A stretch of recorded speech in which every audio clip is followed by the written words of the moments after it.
Já jsem kdo, my jsme kdo. Nejnebezpečnější muž v pravdě je ten, který se stal neviditelně osamocen do hloubky vnímání. Nemluvím nyní o tvrdosti, nebo o zlosti, nebo chaosu. Mluvím o muži, který byl rozsekán na kousky temnotou a znovu vstal z mrtvých. Tak si to vybral, kousek po kousku. Prošel stav na samé dno, kterému často říkal pode dnem.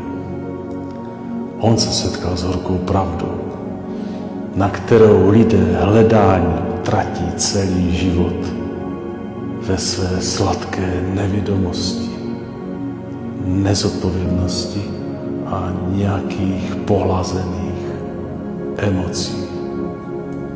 On viděl svět takový, jaký je.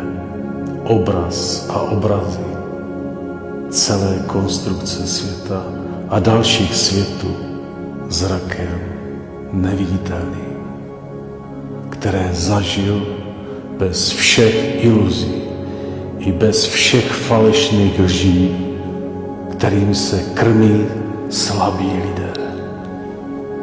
Žádné ego, žádné touhy, jen stav bytí vědomé lásky v tomto světě, jen z esencí vlastního svého ducha, v blízkosti svého ducha. Nevědomost je jako tenký led.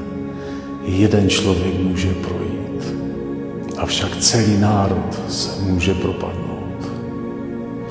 Astrovědní, nebeská psychologie a další astrovědní obory a skutečné prožití a vidění skrz nulové reality světu je nejvyšší zodpovědnost se svými nebeskými předky a samotným Stvořitelem.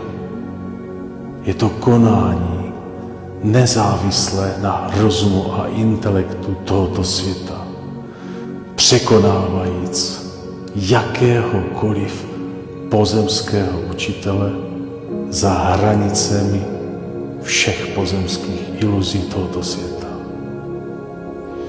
Do tmy vede mnoho cest, ale do světla vědomí jen jedna jest. Experiment se svým nevědomím se ještě nikdy nikomu nezdařil.